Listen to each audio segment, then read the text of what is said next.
bertanya kepada Habib juga belum ada penjelasan.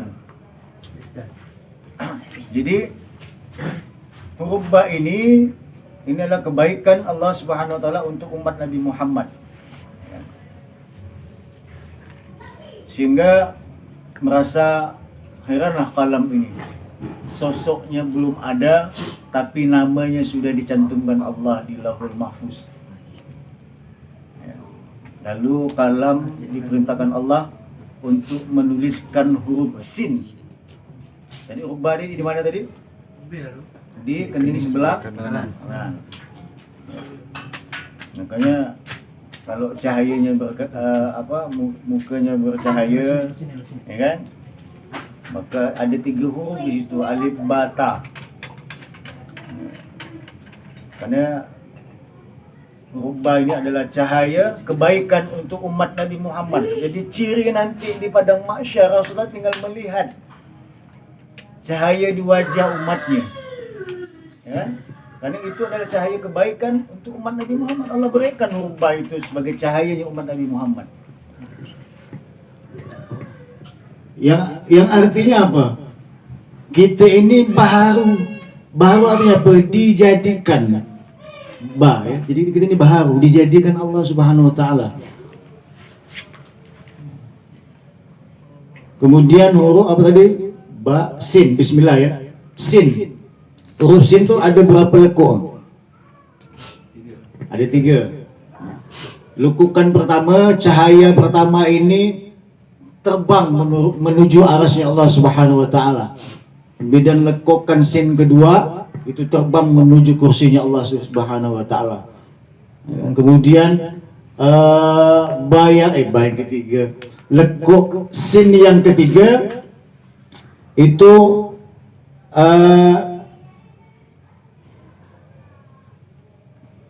menyinari alam malakut atau alam malaikat dan 7 lapis bumi. Jadi yang lekuk sin ketiga itu sampai ke bawah bumi cahayanya. Cahaya huruf sin. Yang kata Allah Subhanahu wa taala dialog dengan kalam ini, ya. Kasih kalam. Kalam bertanya kepada Allah Subhanahu wa taala, cahaya yang pertama ini cahaya apa ya Allah? Cahaya huruf sin tadi itu. Cahaya pertama adalah cahayaku untuk orang-orang terdahulu, para nabi-nabi rasul, pada orang soleh, para sufi, para wali-wali Allah, para kekasihku terdahulu. Cahaya yang kedua adalah cahaya orang yang bersungguh-sungguh menjalankan ibadah untukku. Kemudian cahaya yang ketiga kata Allah yang sampai tembus ke 7 lapis bumi adalah cahayaku untuk hamba-hambaku yang suka berbuat zalim dan dosa. Bayangkan. Huruf sin. Kemudian huruf mim. Jadi orang yang berbuat zalim tetap selalu dapat cahaya Allah, pasti dapat ampunan. Pasti dapat ampunan sepanjang dia menyebut la ilaha illallah Muhammad Rasulullah. Kemudian yang ketiga huruf mim. Ya, huruf mim ini.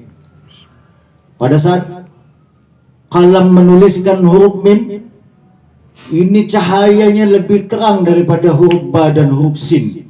Cahaya luar biasa, lebih terang dari kedua huruf tadi. Cahaya apa ini ya Allah? Pertanyaan kalam kepada Allah Subhanahu wa taala yang maha suci. Ya. Kata Allah Subhanahu wa taala, ini adalah Nur Muhammad. Ini adalah cahayanya umat Nabi Muhammad. Huruf mim itu. Di mana huruf mim di tubuh kita? Di tubuh besar.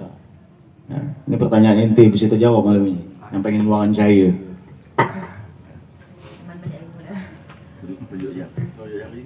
Ini adalah Nur Muhammad, Nur kekasihku, Nur pemimpin para nabi dan rasul. Jadi cahayanya umat Nabi Muhammad, cahaya Nur Muhammad, letaknya di pusat kita huruf mim itu, makanya dijaga perut tuh betul-betul. Makanya dalam riyadhah apa? Taubat, kemudian yang kedua jujur, kemudian menjaga makan, mengurangi makan, berhubungan dengan perut kan, mengurangi tidur, mengurangi berbicara, mengurangi bergaul, betul ya? Nah tadi mengurangi makan. Karena di sini nih rahasianya Nur Muhammad. Hati-hati nih. Coba minta tolong jamaah buka surah Abasa ayat 44. Kita kaji dari Al-Quran Karim. Kenapa Allah perintahkan kita menjaga makanan, yang itu rahasianya makanan itu masuk ke dalam perut kita. Kenapa Allah perintahkan untuk menjaga makanan yang halal, yang sejati-jatinya halal. Ini maksudnya kita bicara untuk mengenal yang zahir ini. Nah, diri kita yang zahir, man arafa nafsahu. Lalu karena kalam ini melihat cahaya yang luar biasa, cahaya Nur Muhammad sallallahu alaihi wasallam, ya kan? Lalu kalam minta izin kepada Allah untuk menyampaikan salam kepada Nur ini. Assalamualaikum ya Rasulullah. Assalamualaikum ya Habibullah. Assalamualaikum ya Nurullah. Ya kalam. Sosoknya belum ada. Seandainya dia ada, kata Allah, maka pasti dia menjawabnya. Lalu Allah menjawab salamnya kalam ini. Ya, kata Allah Subhanahu wa taala, fa'alaika minni salam ya kalam. Jadi Allah membalas karena manusianya belum ada. Baru nurnya, tapi kalam itu sudah memberi salam kepada Nur Muhammad ini. Jadi begitu proses bagaimana Allah menciptakan kekasihnya, yang Allah beri simbol melalui huruf mim dengan Muhammad itu, yang letaknya betul-betul berada di tengah. Mim di tengah. Di atas itu langit, di bawah itu bumi. Dialah yang menyinari alam semesta. Jadi kita ini alam semesta, menyinari semuanya, menyinari langit dan bumi. Jadi nggak usah jauh-jauh dari langit. Ya, kita alam semesta. Apa surah Abasa ayat 44?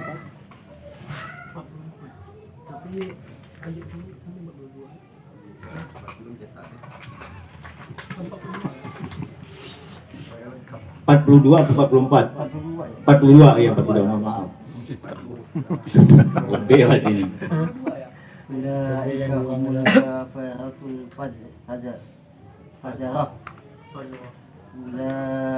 humul kafaratul fajarah. Ya, apa itu? Mereka itulah orang-orang kafir yang durhaka.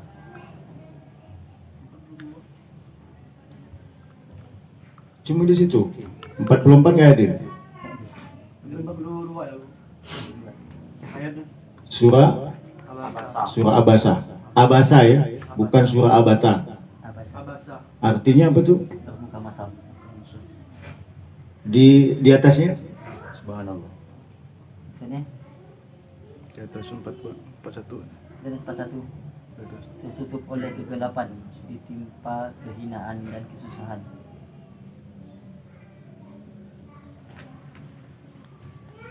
Terus? Jika ayat 40-nya, dan pada hari itu ada pula wajah-wajah yang tertutup debu. Suram. 41. 41 tertutup oleh kegelapan atau ditimpa kehinaan. Nanti anak ingat, lupa ayat. Baik, jadi kenapa kita diperintahkan Allah untuk menjaga makanan? Ya. Kita mulai dari, jadi riyadhah ini harus sungguh-sungguh fokus istiqomah menjalankannya. Itu disebut dengan suluk. Ya, istiqomah itu suluk, kan maksudnya bermain, ya, bermain gitu itu. Iya, jadi kita ikutin permainan, karena kan sandiwara gitu. Jadi kita ikutin permainan yang skenario Allah. Tapi kalau sudah sungguh-sungguh meyakini dengan sepenuh hati bahwa ini betul-betul mau dijalankan, maka istiqomah dan tidak terlena dengan keajaiban-keajaiban. Hati-hati. Banyak kadang orang itu terlena dengan alam gaib, lihat hantu, lihat penampakan orang soleh, masuk ke alam gaib ini itu, nggak usah terlena. Itulah proses yang akan dilewati oleh orang menjalankan suluk, kan sudah bersih. Tapi jangan terlena, karena bukan itu tujuan kita, ya. Karena Allah buka ya hijab kita itu, tapi jangan terlena. Lalu nggak mau ibadah, lalu ngaku dah lihat Tuhan. Padahal kau lihat Tuhan tuh bukan Tuhan. Ayat 24 kali. Coba yang berkaitan dengan makanan. Maka hendaklah manusia itu memerhatikan makanannya. Ya, itu 42 lah, seperti 24 ya. Kembali sikit. Hendaklah manusia Memerhatikan makanannya. memperhatikan makanannya. Itu perintah Allah. Surah Bahasa 24 berarti. Nah, sebut itu. Bahwa kenapa makanan? Nah, di sini anak akan mulai dengan hakikat 7 gerakan di dalam sholat. 7 gerakan di dalam sholat. Kenapa kita berdiri? Kenapa kita ruku? Kenapa kita i'tidal? Kenapa kita sujud?